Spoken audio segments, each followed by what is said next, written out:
Hi friends, ಎಲ್ಲರೂ ಹೇಗಿದ್ದೀರಾ? Welcome to our channel. ಬೆಳಗ್ಗೆನೇ ನಮ್ಮವ್ರ ಪ್ರಕೃತಿ ನಾನು ತೋರಿಸ್ತಾ ಇವತ್ತು ವಿಡಿಯೋನ ಶುರು ಮಾಡ್ತಾ ಇದ್ದೀನಿ. ಫಸ್ಟು ನಿಮ್ಗೆಲ್ರಿಗೂ ಕೂಡ ತುಂಬ ಥ್ಯಾಂಕ್ಸ್ ಹೇಳ್ತೀನಿ. ಯಾಕಂತಂದರೆ ನೆನ್ನೆ ತನ್ನೋದು ರಿಸಲ್ಟ್ ಬಂದಿದ್ದನ್ನು ನಾನು ಪೋಸ್ಟಲ್ಲಿ ಹಾಕಿದೆ. ಎಲ್ಲರೂ ತುಂಬ ಪ್ರೀತಿಯಿಂದ ವಿಶ್ ಮಾಡಿದ್ದೀರಾ. Thank you so much. ಅವಳಿಗೆ ಕಂಗ್ರ್ಯಾಚುಲೇಟ್ ಮಾಡಿದ್ದೀರಾ. ಮುಂದಿನ ಫ್ಯೂಚರ್ ಚೆನ್ನಾಗಿರಲಿ ಅಂತ ಎಲ್ಲರೂ ಬ್ಲೆಸ್ ಮಾಡಿದ್ದೀರಾ. ನಿಮಗೆ ಎಷ್ಟು ಥ್ಯಾಂಕ್ಸ್ ಹೇಳಿದರೂ ಕೂಡ ಕಡಿಮೆನೇ. ನಮ್ಮ ಮನೆಯಲ್ಲಿ ನಮ್ಮ ಫ್ಯಾಮಿಲಿ ಮೆಂಬರ್ಸು ಕೂಡ ತುಂಬಾ ಖುಷಿಪಟ್ಟರು. ನನಗೂ ಸಂತೋಷ ಆಯಿತು. ಆದರೆ ತನು ಹಾರ್ಡ್ ವರ್ಕು ತುಂಬಾ ಮಾಡಿದ್ಲು. ಇನ್ನೂ ನಾನು ಎಕ್ಸ್ಪೆಕ್ಟ್ ಮಾಡಿದ್ದೆ. ಓಕೆ, ಪರವಾಗಿಲ್ಲ, ನನಗೆ ಖುಷಿನೇ ಇದೆ. ಸೊ ತನುದು 91% ಬಂತು. ತುಂಬಾ ಸಂತೋಷ ಆಯಿತು. ಹಾಗೆ ತನುಗೆ ಆಲ್ರೆಡಿ ನಾನು ಕಾಲೇಜ್ ಕೂಡ ನೋಡಿ ಅಡ್ಮಿಷನ್ ಕೂಡ ಮಾಡಿದ್ದೀನಿ. ಸೊ ಮುಂದಿನ ವೀಡಿಯೋಗಳಲ್ಲಿ ನಾನು ಎಲ್ಲದನ್ನು ಕೂಡ ಡೀಟೇಲಾಗಿ ನಿಮ್ಮ ಜೊತೆ ಶೇರ್ ಮಾಡ್ಕೊತಾ ಹೋಗ್ತೀನಿ. ನನಗೆ ಊರಿನ ವೀಡಿಯೋಗಳನ್ನೇ ಇನ್ನು ನಿಮ್ಮ ಕೈಯಲ್ಲಿ ಅಂದರೆ ಇದೆಲ್ಲ ಹಳೆ ವೀಡಿಯೋ ನನಗೇನು ಅಪ್ಲೋಡ್ ಮಾಡ್ತಾಯಿದ್ದೀನಿ ಅದನ್ನೇ ನನಗೆ ಅಪ್ಲೋಡ್ ಮಾಡೋಕ್ಕಾಗಿರಲಿಲ್ಲ. ಊರಿಗೆ ಹೋಗಿದ್ದು ಬಂದಿದ್ದು, ಕಾಲೇಜ್ ಹತ್ರ ಹೋಗಿದ್ದು, ಅದೆಲ್ಲ ನಂಗೆ ತುಂಬ ಕೆಲಸಗಳಿತ್ತು. ಒಂದಿಷ್ಟು ಟೆಂಪಲ್ಗಳಿಗೆಲ್ಲ ಹೋದೆ. ಹಂಗಾಗಿ ನನಗೆ ಮತ್ತು ತನು ರಿಸಲ್ಟ್ ಬೇರೆ ಬಂದಿರಲಿಲ್ಲ. ಆ ಟೆನ್ಷನು, ಮನೆ ಖಾಲಿ ಮಾಡೋ ಟೆನ್ಷನ್ನು, ಇದೆಲ್ಲದ್ರ ಮಧ್ಯೆಯಿಂದ ನನಗೆ ವೀಡಿಯೋನ ಎಡಿಟ್ ಮಾಡಿ ಅಪ್ಲೋಡ್ ಮಾಡೋಕ್ಕಾಗ್ತಾಯಿರಲಿಲ್ಲ. ಅದು ಅಲ್ಲದೆ ನನ್ನ ಫೋನ್ ಫುಲ್ಲು ಸ್ಟೋರೇಜ್ ಆಗಿ ನನ್ನ ಫೋನಿಂದ ಸಾಧ್ಯವಾದಷ್ಟು ವೀಡಿಯೋಗಳನ್ನ ಡಿಲೀಟ್ ಮಾಡ್ಕೊಳ್ಳೋದು, ಮತ್ತು ನನ್ನ ಹಸ್ಬೆಂಡ್ ಫೋನಿಗೆ, ಇಲ್ಲ ನನ್ನ ಅಕ್ಕನ ಫೋನಿಗೆ, ತನು ಹತ್ರ ಒಂದು ಫೋನ್ ಇತ್ತು, ಅದಕ್ಕೂ ನನ್ನದೇ ಫೋನು, ಆ ಫೋನಿಗೆ ಕಳಿಸ್ಕೊಂಡು ಮತ್ತೆ ಡಿಲೀಟ್ ಮಾಡೋದು, ಈ ಥರದ್ದೇ ಆಗೋಯ್ತು. ಇದೆಲ್ಲ ಟೆನ್ಷನ್ಗಳ ಮಧ್ಯೆ, ಓಡಾಟಗಳ ಮಧ್ಯೆ ವೀಡಿಯೋಗಳನ್ನ ನನಗೆ ಅಪ್ಲೋಡ್ ಮಾಡೋಕ್ಕೂ ಕೂಡ ಟೈಮ್ ಸಿಗ್ತಾಯಿಲ್ಲ. ಹಾಗಾಗಿ ನಾನು ವೀಡಿಯೋಸ್ನೇ ಅಪ್ಲೋಡ್ ಮಾಡಿಲ್ಲ. ತುಂಬ ವೀಡಿಯೋಸ್ ಮಾಡಿದ್ದೀನಿ, ಅಪ್ಲೋಡ್ ಮಾಡೋಕ್ಕಾಗಿಲ್ಲ. ಮುಂದಿನ ದಿನಗಳಲ್ಲಿ ಎಲ್ಲ ಕೂಡ ಒನ್ ಬೈ ಒನ್ ನಾನು ನಿಮ್ಮ ಜೊತೆ ಶೇರ್ ಮಾಡ್ಕೊತ ಹೋಗ್ತೀನಿ. ಹಾಗೆ ಬೆಳಗ್ಗೆನೇ ನಮ್ಮರ ಪ್ರಕೃತಿ ಅಂತೂ ಅದ್ಭುತ, ಖುಷಿಯಾಗುತ್ತೆ. ಹಾಗೆ ಇವತ್ತು ಟ್ಯಾಂಕರ್ ಓಡಿಸ್ಕೊಳ್ಬೇಕಾದಂಥ ಸಿಚುವೇಶನ್ ಬಂತು. ನಾನು ನಿಮ್ಗೆ ಹೇಳಿದೆ, ಲಾಸ್ಟ್ 2 ವ್ಲಾಗಲ್ಲೂ ಕೂಡ ಹೇಳಿದೆ, ನೀರಿಗೆ ಸಮಸ್ಯೆ ಆಗಿದೆ ಅಂಥೇಳಿ. ನಮ್ಮ ಮನೇಲಿ ಒಂದು 10 ಬಿಂದಿಗೆ ಮೇಲೆ ನೀರು ಬರ್ತಾಯಿಲ್ಲ, ತುಂಬ ಸಣ್ಣಕ್ಕೆ ಬರುತ್ತೆ. ಮನೇಲಿ ಬೇರೆ ಜಾಸ್ತಿ ಜನ ಇದ್ದೀವಿ, ನಾನು, ನಮ್ಮ ಅಕ್ಕ, ಮಕ್ಕಳು, ಅಮ್ಮ, 6-7 ಜನ ಇರೋದ್ರಿಂದ ಸ್ವಲ್ಪ ಕಷ್ಟ ಆಗ್ತಾಯಿತ್ತು. ಹಂಗಾಗಿ ಟ್ಯಾಂಕರ್ನ ಓಡಿಸ್ಕೊಂಡು ನೀರನ್ನ ತುಂಬ್ಕೊಂಡಿದ್ದಾಯಿತು. ಒಂದು 2-3 ದಿನ ನೆಮ್ಮದಿಯಾಗಿ ನೀರಲ್ಲಿ ಯೂಸ್ ಮಾಡ್ಕೊಂಡಿದ್ದಾಯಿತು. ಹಾಗೆ ಇವತ್ತು ಸ್ವಲ್ಪ ಹೊರಗಡೆ ಕೆಲಸ, ಅಂದರೆ ಸಿಟಿ ಕಡೆ ಕೆಲಸ ಇತ್ತು ಅಂಥೇಳಿ ನಾನು ಮತ್ತು ನಮ್ಮ ಅಕ್ಕ, ತನು 3 ಜನ ಹೋಗ್ತಾಯಿದ್ದೀವಿ. 3 ಜನ ಹೋಗಿ ಹಂಗೇ ಆ ಕೆಲಸ ಸ್ವಲ್ಪ ಮುಗಿಸ್ಕೊಂಬರ್ಬೇಕಿತ್ತು. ಹಾಗಾಗಿ ಹೋದ್ವಿ.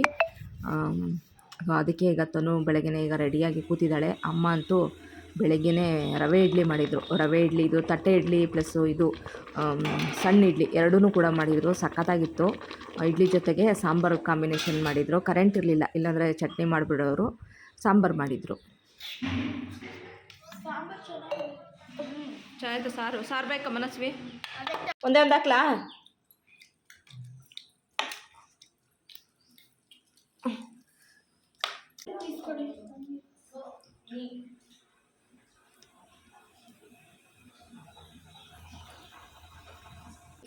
ವಾಟರ್ ಕೊಟ್ಟೆ.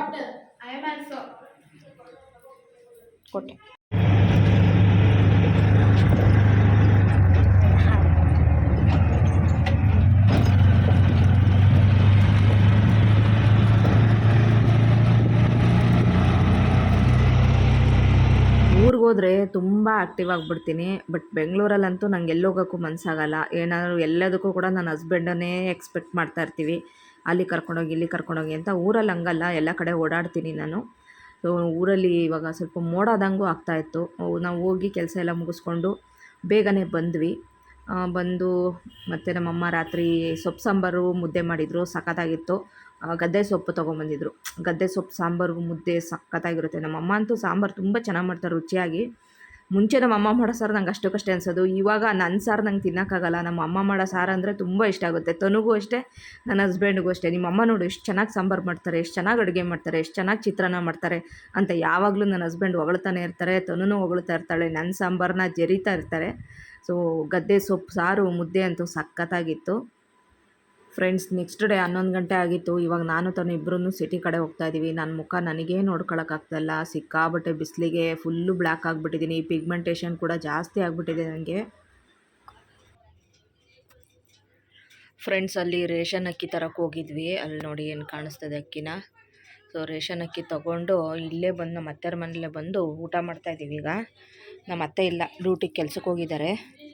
ಮನೆಯಲ್ಲಿ ಸ್ವಲ್ಪ ಇದು ಎಂಥ ಸಾರು, ಬದನೆಕಾಯಿ ಕಾಳು ಎಲ್ಲ ಹಾಕಿ ಸಾರು ಮಾಡಿದರು. ನಿನ್ನೆ ರಾತ್ರಿನೂ ಬಂದಿದ್ವಿ, ನಾನು ತನು ರಾತ್ರಿ ಬಂದು ಎಲ್ಲ ಹೊರಗಡೆ ಹೋದವರು, ಇಲ್ಲಿಗೆ ಸೀದಾ ಬಂದಿದ್ವಿ. ಸೊ ಈಗ ನೋಡಿ ಇದು ಎಂಥದ್ದಿದು ಬಾಳೆಕಾಯ್ದು ಫ್ರೈ ಎಲ್ಲ ಮಾಡಿಟ್ಟಿದ್ರು. ನಾವು ಬರ್ತೀವಿ ಅಂತ ಹೇಳಿರಲಿಲ್ಲ. ರೇಷನ್ ಅಕ್ಕಿ ತೊಗೊಂಡು ಹಂಗೆ ಸೀದಾ ಇಲ್ಲಿಗೆ ಬಂದು ಬೀಗ ತೆಕ್ಕೊಂಡು ಮಧ್ಯಾಹ್ನನೇ ಬಂದು ಮಲ್ಕೊಂಡು ಇವಾಗ ಎದ್ದು ಊಟ ಮಾಡ್ತಾಯಿದ್ವಿ. ಎಷ್ಟು 11:30 ಬಂದಿದ್ದಲ್ಲ ಚಿನಿ, ನಾವು 11:30 ಬಂದು ಊಟ ಮಾಡ್ತೀವಿ. ಈಗ 4 ಗಂಟೆ ಆಯಿತು. ಇಷ್ಟೋ ತನಕ ಮಲ್ಕೊಂಡು ಇವಾಗ ಊಟ ಮಾಡ್ತಿದ್ವಿ. ಕಮ್ಮಿ ಬಿಸಿಲಿಲ್ಲ ಹೊರಗಡೆ. ಅಕ್ಕಿ ಎತ್ಕೊಂಡು ಬರೋ ಅಷ್ಟೊತ್ತಿಗೆ 20 kg ನನಗೂ ಫುಲ್ಲು ಸುಸ್ತಾಗಿ ಹೋಗ್ಬಿಡ್ತು. ರೇಷನ್ ಅಕ್ಕಿ ತೊಗೊಂಡು 6-7 ತಿಂಗಳಾಗ್ಬಿಟ್ಟಿತ್ತು. ಕಾರ್ಡ್ ಎಲ್ಲಿ ಹೋಗ್ಬಿಡುತ್ತೋ ಅಂತೇಳಿ ಹೋಗಿ ಈಗ ತೊಗೊಂಡು ಬಂದು ಇವಾಗ ಊಟ ಮಾಡ್ತಾಯಿದ್ದೀವಿ. ಮತ್ತು ಸಾರೆಲ್ಲ ತುಂಬ ಚೆನ್ನಾಗಿ ಮಾಡ್ತಾರೆ, ಟೇಸ್ಟಿಯಾಗಿ. ಚೆನ್ನಾಗಿತ್ತಲ್ಲ ಸಾರು.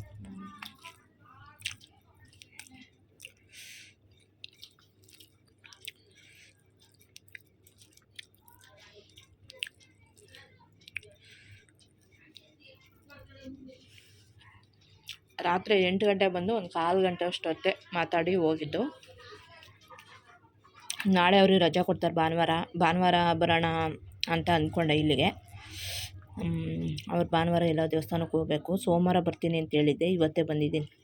ಸಂಜೆ ತನಕ ಇದ್ದು ಅವ್ರು ಬಂದಮೇಲೆ ಕೆಲಸದಿಂದ ಮಾತಾಡಿಸ್ಕೊಂಡು ಆಮೇಲೆ ಹೋಗ್ತೀವಿ.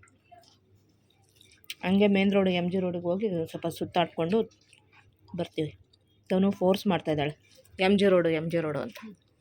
ತುಂಬ ದಿನ ಆಯಿತು, ವರ್ಷ ಆಯ್ತಲ್ಲ ಬಂದು. ವರ್ಷ ಆಯಿತು ಹೋಗಿ.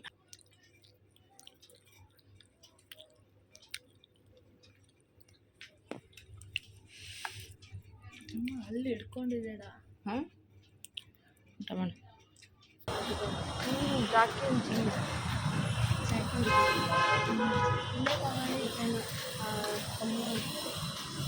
ಕವರ್ ಮಾಡಿದ್ದೆ ಜಾಸ್ತಿ. ಆ ಕಡೆನೇ ಹೋಗ್ಬೇಕಾ? ಈ ಕಡೆ ಕೊಡಲ್ವಾ?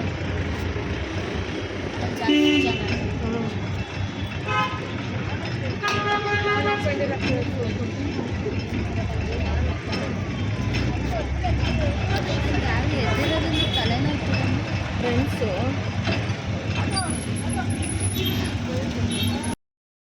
ನಮ್ಮ ಮನೆಗೂ MG ರೋಡಿಗೂ ಒಂದು 100 ಮೀಟ್ರು ಇಲ್ಲ ಫ್ರೆಂಡ್ಸ್, ಅಷ್ಟು ಹತ್ರ.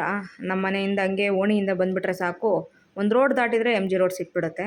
ಸೊ ನಾವು ಊರಲ್ಲಿದ್ದಾಗಂತೂ ಚೆನ್ನಾಗಿ ಇಲ್ಲೆಲ್ಲ ತಿರುಗಾಡ್ತಾಯಿದ್ದು. ಇವತ್ತು ಬಂದು ತನಗೆ ಪಾನಿಪುರಿ ಕೇಳಿದ್ದು, ಹಂಗಾಗಿ ಪಾನಿಪುರಿನೂ ಕೊಡಿಸಿ ಹಂಗೇ ಇಲ್ಲಿ ಕಬ್ಬಿನ ಜ್ಯೂಸ್ ಇತ್ತು, ಕಬ್ಬಿನ ಜ್ಯೂಸ್ ಕೂಡ ಕುಡಿದ್ವಿ. ಊರಲ್ಲಿ ಇವಾಗ MG ರೋಡಲ್ಲಿ ಟ್ರೆಂಡ್ಸಿಂದ ಹಿಡಿದ್ಬಿಟ್ಟು ಮ್ಯಾಕ್ಸಿಂದ ಹಿಡಿದ್ಬಿಟ್ಟು ಎಲ್ಲ ಶೋರೂಮ್ಗಳು ಕೂಡ ಓಪನ್ ಆಗಿಬಿಟ್ಟಿದ್ದಾವೆ.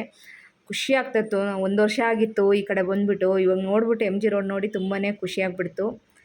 ಸೊ ಹಾಗೆ ಇದು next day video. Next day ನಾನು ನಮ್ಮ ಅಕ್ಕ ಎಲ್ಲರೂ ಇವಾಗ ನಾವು ಅಂದರೆ ಮಕ್ಕಳು ಎಲ್ಲ ಸೇರಿಬಿಟ್ಟು ಶೃಂಗೇರಿಗೆ ಹೋಗ್ತಾಯಿದ್ದೀವಿ. ಶೃಂಗೇರಿಗೆ ಹೋಗಬೇಕು ಅಂತ ಅನ್ನಿಸ್ತಾ ಇತ್ತು. ಹಂಗಾಗಿ ಇನ್ನು ನಾನು ನಮ್ಮ ಅಕ್ಕ ಮಕ್ಕಳೆಲ್ಲ ಬಂದಿದ್ದಾರಲ್ಲ, ಎಲ್ಲರೂ ಒಟ್ಟಿಗೆ ಹೋಗಿ ಬಂದುಬಿಡೋಣ ಅಂತ ಹೊರಟ್ವಿ. ಖುಷಿಯಿಂದ ಹೊರಟ್ವಿ ನಾವು. ಅಂದರೆ ಎಲ್ಲರೂ ಹೊರಡೋತ್ತಿಗೆ 11 ಗಂಟೆ ಆಗೋಯ್ತು. ಆಮೇಲೆ ಬಸ್ ಸ್ಟಾಪಿಗೆ ಬಂದರೆ ಬಸ್ಸೇ ಸಿಗೋದು ಬೇಡವಾ, 12 ಗಂಟೆ ಆದರೂ ಬಸ್ ಬರಲಿಲ್ಲ. ಸೊ ಬಸ್ಸಿಗೆ ತುಂಬ ವೆಯ್ಟ್ ಮಾಡಿದ್ವಿ. ಆಮೇಲೆ ಬಸ್ ಸಿಕ್ತು. ಫುಲ್ಲು ರಶ್ ಆಗಿಬಿಡ್ತು. ಶೃಂಗೇರಿ ಬಾಳೆಹೊನ್ನೂರು ಆ ಕಡೆ ಹೋಗೋರೆಲ್ಲ ಜಾಸ್ತಿ ಜನ. ಸೊ ಹಂಗೇ ಇವಾಗ ಬಸ್ಸು ಹೆಂಗೆಂಗೋ ಅಡ್ಜಸ್ಟ್ ಮಾಡ್ಕೊಂಡು ಸೀಟ್ ಅಡ್ಜಸ್ಟ್ ಮಾಡ್ಕೊಂಡು ಕೂತ್ಕೊಂಡ್ವಿ. ಇವಾಗ ಬಸ್ಸು ಹೋಗ್ತಾ ಇದೆ. ಇನ್ನು ನಾನು ಲಾಸ್ಟ್ ಟೈಮ್ ಕೂಡ ಶೃಂಗೇರಿ ತೋರಿಸಿದ್ದೆ, ಬಟ್ ಈ ಸಲ ಮಾತ್ರ ನೀವು ನೋಡಲೇಬೇಕು. ಯಾಕಂದರೆ ಅಷ್ಟು ಖುಷಿಯಾಗ್ಬಿಡ್ತು ಈ ಸಲ ಶೃಂಗೇರಿ ನೋಡಿಬಿಟ್ಟು. ಮಳೆ ಮೋಡ ಎಲ್ಲ ಆಗಿತ್ತು. ನಾವು ಹೋಗೋ ಟೈಮಿಗೆಲ್ಲ 2:30 ಆಗಿಬಿಡ್ತು. ಅಷ್ಟೊತ್ತಿಗೆ ಊಟ ಕೂಡ ಕ್ಲೋಸ್ ಆಯಿತು. ಅದೊಂದು ಬೇಜಾರಾಯಿತು, ಊಟ ಕ್ಲೋಸ್ ಆಗಿಬಿಡ್ತಲ್ಲ ಅಂಥೇಳಿ. ಆದರೂ ಪರವಾಗಿಲ್ಲ, ಯಾಕೆಂದರೆ ಊಟ ಕ್ಲೋಸ್ ಆಗಿ ಆ ದರ್ಶನಕ್ಕೆ ಅಂತ ನಾವು 4 ಗಂಟೆ ತನಕ ಕಾಯ್ದಿದ್ದಕ್ಕೂ ಸಾರ್ಥಕ ಆಗಿಬಿಡ್ತು ಈ ಸಲ. ಅಷ್ಟು ಖುಷಿಯಾಗ್ಬಿಡ್ತು ನಮಗೆ. ನೀವೇ ಮುಂದೆ ವಿಡಿಯೋ ನೋಡಿ, ನಿಮಗೂ ಕೂಡ ಇಷ್ಟ ಆಗುತ್ತೆ. ಆ ಶಾರದಾಂಬೆ ದಯೆ ನಿಮ್ಮ ಮೇಲೂ ಕೂಡ ಇರಲಿ. ನೀವು ಯಾರಾದ್ರೂ ಹೋಗಿಲ್ಲ ಅಂದರೆ ಒಂದು ಸತಿ ಹೋಗಿ. ಆ ವಾತಾವರಣ, ಆ ದೇವಸ್ಥಾನ ಎಲ್ಲ ಕೂಡ ಅದೆಷ್ಟು ಮನಸ್ಸಿಗೆ ಸಂತೋಷ ಕೊಡುತ್ತೆ ಅಂತ ನಾವು ಬಾಯಲ್ಲಿ ಎಕ್ಸ್ಪ್ಲೇನ್ ಮಾಡೋಕ್ಕಾಗಲ್ಲ.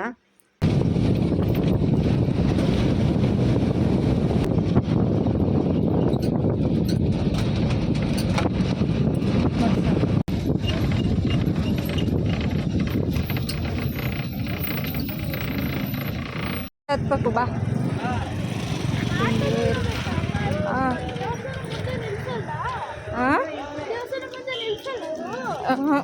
ಆಟೋದಲ್ಲಿ ಹೋಗೋದು.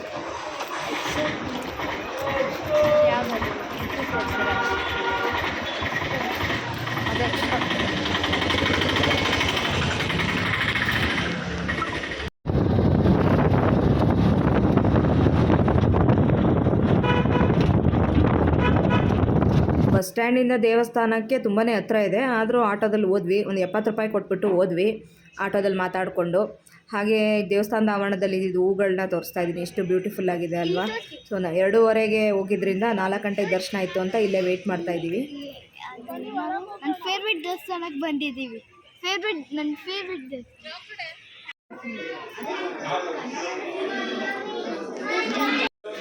ಬರೀ ಮನಸ್ಸು ಹಾಂ ಇವಾಗ ನಾನು ಎಲ್ಲಿ ಬರಲ್ಲ ಬರ್ತಿರೋ ಥರ ಇತ್ತು, ಅದಕ್ಕೆ ನಾನು ಅಲ್ಲಿ ಬರ್ತಿದ್ದೀನಿ. 2:30ಗೆ ಹೋಗಿದ್ವಿ, 4 ಗಂಟೆ ತನಕ ಟೈಮ್ ಪಾಸ್ ಮಾಡಬೇಕಿತ್ತು. ಹಾಗೆ ಅಲ್ಲಿ ಆವರಣದಲ್ಲಿ ಅಂದರೆ ದೇವಸ್ಥಾನದ ಆವರಣದಲ್ಲಿ ಒಂದು ಪೇಜಲ್ಲಿ ರಾಮ ಶಿವ ಅಂತ ಬರೆಯೋದಕ್ಕೆ ಕೊಡ್ತಾರೆ, ನಾವು ಕೇಳಿದರೆ ಕೊಡ್ತಾರೆ. ಸೊ ನಾವು 5 ಜನ ಅಂದರೆ ನಾನು, ಮನಸ್ವಿ, ತನು, ಧ್ರುವ, ಅಕ್ಕ ಅಷ್ಟು ಜನ ಇಸ್ಕೊಂಡು ರಾಮ ಶಿವ ಅಂತ ಬರೆದು ಮತ್ತು ಅವ್ರಿಗೆ ವಾಪಸ್ ಕೊಟ್ವಿ.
ತನಮ್ಮ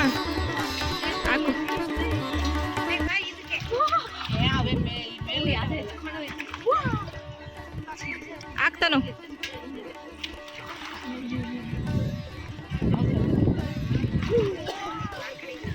ಓಕೆ ಹಾಂ ಹಾಕಿ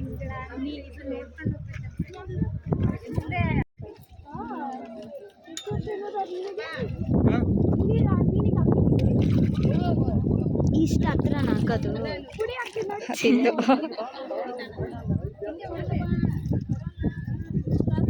ನೋಡ್ಬೇಕು ಜಸ್ಟ್ ಅಂತ ಅದಕ್ಕೆ ಹೇಳಕ್ಕಂಗ ಗೋಲ್ಡ್ ಹಣೆ ಜೊತೆ ನೋಡ್ಬೇಡ. ಗೋಲ್ಡ್ ಹಣೆ ಹಣೆ ಗೋಲ್ಡ್ ಕಲರ್ ಆ ಕಡೆ ಹೋಗು, ಧ್ರುವ ಪಕ್ಕ ಕಾಣಿಸ್ತದ್ಯಾ? ಏ ಮೊಬೈಲ್ ತೆಗಿ, ಹಿಂಗೆ ಬಿಡೋದು ಮೊಬೈಲ ತಿಂತಾ. ಲಿಟ್ರಲಿ ಆ ಮೀನ್ ಮೇಲೆ ಒಂಥರ ಗೋಲ್ಡ್ ಹಣೆ ಇತ್ತು, ನಾನು ಅದ್ ನೋಡಿದೆ. ಬಿಡು, ಒಳ್ಳೇದು ನೋಡು. ನೋಡ್ದಾ? ಒಳ್ಳೇದು. ಅದ್ ಮೇಲೆ ಡಿಫ್ರೆಂಟ್ ಆಗಿತ್ತು.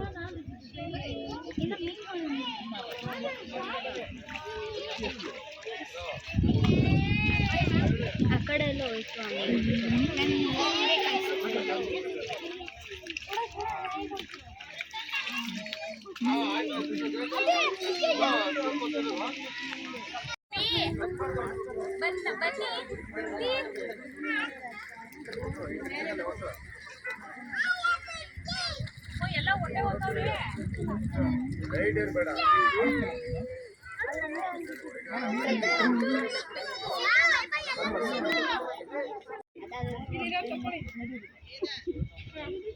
ಇದ್ರೆ ಆಗ್ತಿದ್ದೆ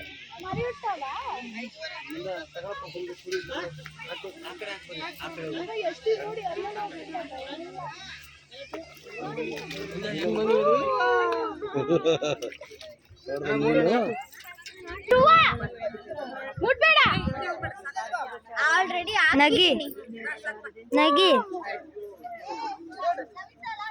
ನೋಡು ನೋಡು ಮೀನುಗಳಲ್ಲ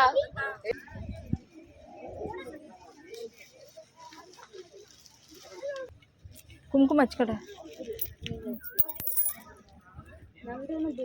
ಏನಾಗಲ್ಲ ಬಿಡ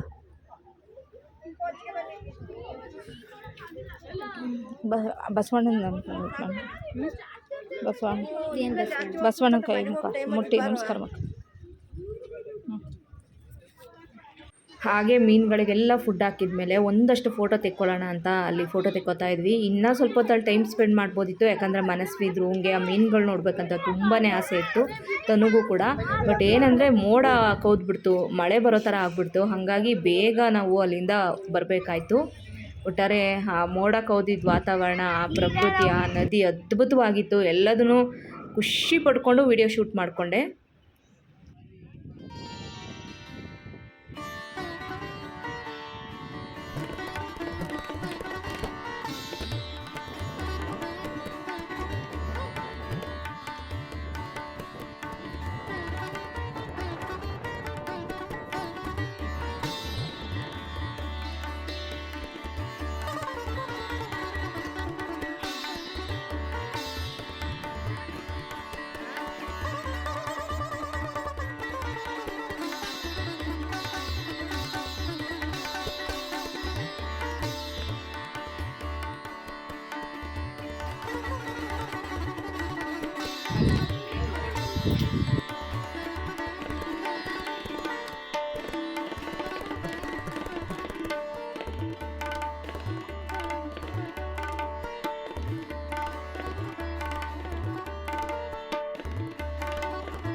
ಬೀನ್ಸ್ಕಾಯಿ ಬಜ್ಜಿ ಚೆನ್ನಾಗಿ ಬಸ್ಸಲ್ಲಿ ಹೋಗೋದು ನಿಜ ಓಕೆ.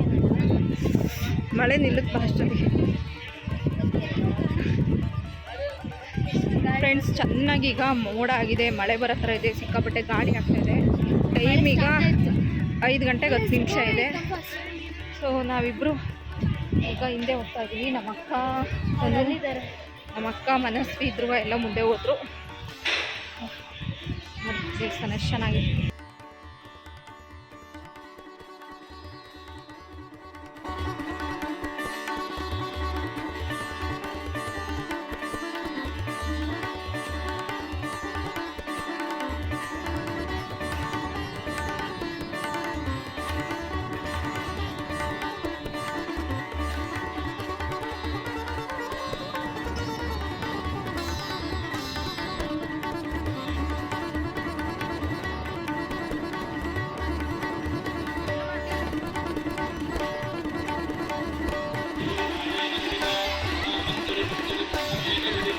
ಎಷ್ಟು ಚೆನ್ನಾಗಿ ಕಾಣಿಸ್ತೈತಿ. ಇಲ್ಲೋಡು, ಬಸ್ ಲೇಟ್ ಆಗಿದ್ದು ಒಳ್ಳೇದೇ ಆಯಿತು. ವಾವ್ ವಾವ್, ಸ್ವರ್ಗ ಲಿಟ್ರಲಿ. ಯಾ ಇದು ಕೂದಲು ಗಿಡ್ಲು.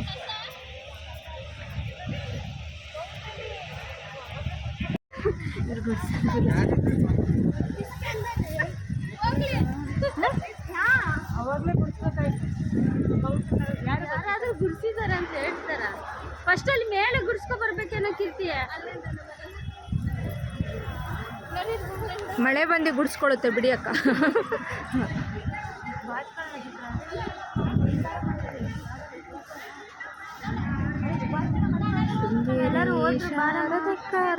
ಕೊಟ್ಟು ಆಡಕ.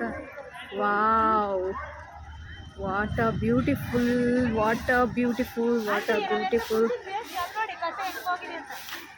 ಸೊ ಆಲ್ರೆಡಿ ಪಕ್ಷಿ ಹೋಗ್ತದೆ ಇರಿ, ಹಂಗೆ ರೆಕಾರ್ಡ್ ಮಾಡ್ಕೊಂಡು. ಪಕ್ಷಿ ಹೋಗ್ತದೆ ಇರಿ, ಹೋಗ್ತದೆ. ಎಲ್ಲೋಯ್ತು ಅದು? ಆ ಕಡೆ ಎಲ್ಲೋಯ್ತು. ಹಾಗೆ ತಾಯಿ ದರ್ಶನ ಅಂತೂ ಅದ್ಭುತವಾಗಾಯಿತು. ಹಾಗೆ ಒಂದು ಗಮನದಲ್ಲಿ ಇಟ್ಕೊಳ್ಳಿ, ಈ ದೇವಸ್ಥಾನಕ್ಕೆ ಬರಬೇಕು ಅಂದರೆ ಪಂಚಶಲ್ಯ ಹಾಕ್ಕೋಬೇಕು, ಹಾಗೆ ಚೂಡಿದಾರ ಹಾಕ್ಕೊಂಡ್ರೆ ದುಪ್ಪಟ್ಟ ಹಾಕ್ಕೊಂಬರ್ಬೇಕು. ಮಾಡರ್ನ್ ಡ್ರೆಸ್ ಎಲ್ಲ ಹಾಕ್ಕೊಂಬಂದರೆ ದೇವರ ಹತ್ರ ದರ್ಶನ ಸಿಗಲ್ಲ, ದೂರದಿಂದ ದರ್ಶನ ಮಾಡಬೇಕು. ಮಳೆ ಶುರು ಆಯಿತು ಫ್ರೆಂಡ್ಸ್. ಈಗ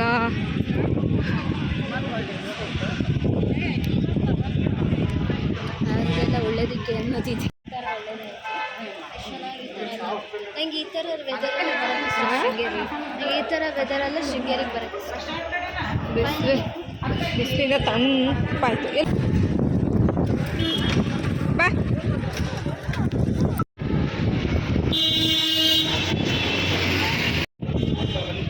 ನಡೀರಿ ಒಳಗಡೆ ಬಂದಿರೋದು ಹೌದು ಬರಲ್ಲ, ಮಳೆ ನೆನ್ಕೊಂಡು ಹೋಗೋದು ಒಂಥರ.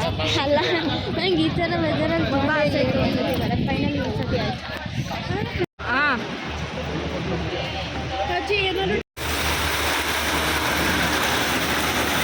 ಜೋರು ಮಳೆ.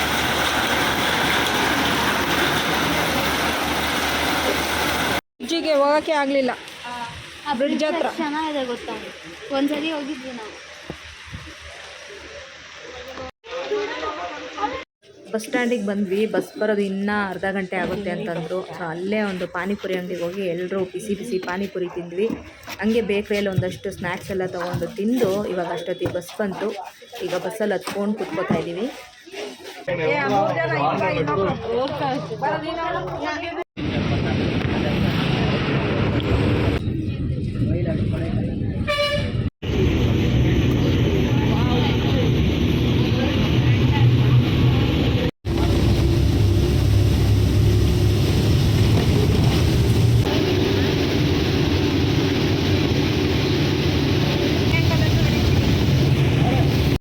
ಬೆಳಗ್ಗೆ ಬರಬೇಕಾದ್ರೆ ತುಂಬಾ ರಶ್ ಇತ್ತು ಬಸ್ಸು. ಹಾಗೆಯೇ ಒಂದು 2.5 ಅವರ್ಗೆಲ್ಲ ನಾವು ಶೃಂಗೇರಿ ತಲುಪಿಬಿಟ್ವಿ. ಆದರೆ ಸಂಜೆ ಅಂದರೆ ಈಗ ನಾವು ಬಸ್ಸಲ್ಲಿ ಕೂತ್ಕೊಂಡ್ವಿ, 6 ಗಂಟೆ ಹತ್ತತ್ರ ಅಂದರೆ 5:45ಗೆ ಬಸ್ ಹೊರಡ್ತು. ತಲುಪೋ ಅಷ್ಟೊತ್ತಿಗೆ ನಾವು 9 ಗಂಟೆಗೆ 10 ನಿಮಿಷ ಇತ್ತು ಅನ್ನಂಗೆ ನಾವು ಚಿಕ್ಕಮಂಗ್ಳೂರು ತಲುಪಿದ್ವಿ. ಸೊ ಸ್ವಲ್ಪ ಲೇಟ್ ಆಯಿತು ಅಂತ ಅನ್ನಿಸ್ತು. ಸದ್ಯ ನಮ್ಮೂರಿಗೆ 9 ಗಂಟೆಗೆ ಬಸ್ ಇದ್ದಿದ್ದರಿಂದ ಆ ಬಸ್ಸು ಮಿಸ್ ಆಗಲಿಲ್ಲ. 9 ಗಂಟೆಗೆ ಬಸ್ ಅಲ್ಲೇ ರೆಡಿ ಇತ್ತು. ನಾವು ಹೋಗಿ ಬಸ್ಸಲ್ಲಿ ಕುತ್ಕೊಂಡು ಆರಾಮಾಗಿ ಈಗ ಮನೆ ಕಡೆ ಹೋಗ್ತಾ ಇದ್ದೀವಿ. ಸ್ವಲ್ಪ ಸುಸ್ತಾಗಿತ್ತು, ಆದರೂ ಮಾತ್ರ ತುಂಬ ಎಂಜಾಯ್ ಮಾಡಿದ್ವಿ ಇವತ್ತು. ಮಕ್ಕಳು ಸಖತ್ ಖುಷಿಪಟ್ಟರು, ನಾವು ಕೂಡ ತುಂಬ ಖುಷಿಪಟ್ವಿ. ಅಷ್ಟು ಚೆನ್ನಾಗಿ ದರ್ಶನ ಆಯಿತು. ಆ ವಾತಾವರಣ ಅದ್ಭುತವಾಗಿತ್ತು. ಜೋರು ಮಳೆ ಬೇರೆ ನೋಡಿದ್ವಿ. ಸಖತ್ ಇಷ್ಟ ಆಗ್ಬಿಟ್ಟು ಈ ಸಲ ನಮಗೆ ಶೃಂಗೇರಿಗೆ ಹೋಗಿದ್ದು.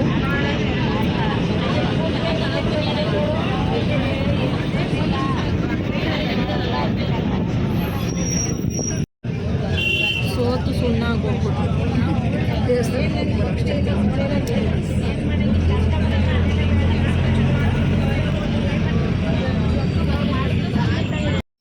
ನನ್ನ ರಂಗೋಲಿ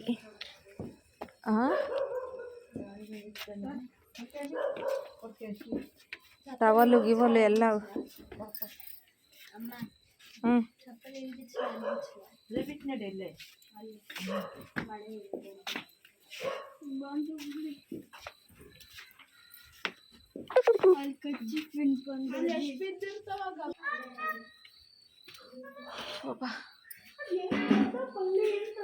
ಹಾಂ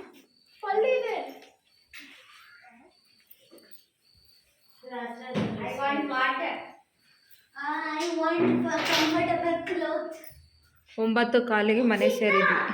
ಬಿಸಿ ಮುದ್ದೆ ತರಕಾರಿ ಸಾಂಬಾರು ಮಾಡಿ ಊಟ ಮಾಡಿದ್ವಿ. ಹಾಗೆಯೇ ಶೃಂಗೇರಿ ವ್ಲಾಗ್ ನಿಮಗೂ ಇಷ್ಟ ಆಗಿದೆ ಅಂತ ಅಂದ್ಕೋತೀನಿ. ಸೊ ನಮ್ಮನ್ನು ಮತ್ತೆ ಆ ಶಾರದಾಂಬೆ ಆ ಸ್ಥಾನಕ್ಕೆ ಕರೆಸ್ಕೊಳ್ಳಿ ಅಂತ ಕೇಳ್ಕೊಳ್ತಾ ಇವತ್ತಿನ ವಿಡಿಯೋನ ಇಲ್ಲಿಗೆ ಎಂಡ್ ಮಾಡ್ತೀನಿ.